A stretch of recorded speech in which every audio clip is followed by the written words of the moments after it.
Here's how to scrape Uber Eats stores with no coding knowledge. For this, we'll need the Uber Eats scraper from Nocti.codes. Link will be in the description. Simply just download it for your browser.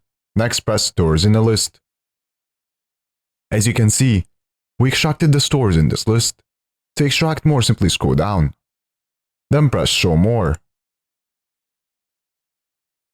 And there you go.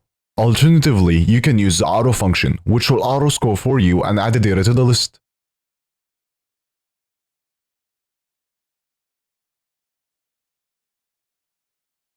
Once you're done, press stop. Now head to the settings. Then press on stored data. In here you can find all data you scraped. You can specify some data to delete or move to export. Now to customize this, press on customize. Then press on stores in a list. In here you can change the data however you want. So for example, you can uncheck some data. You can also change the order of the data. And also change the name.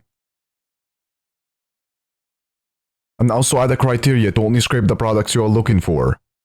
Once you're done, press save. You can also find more features in the add-on section. Now to export this, press add to export list. Then press export.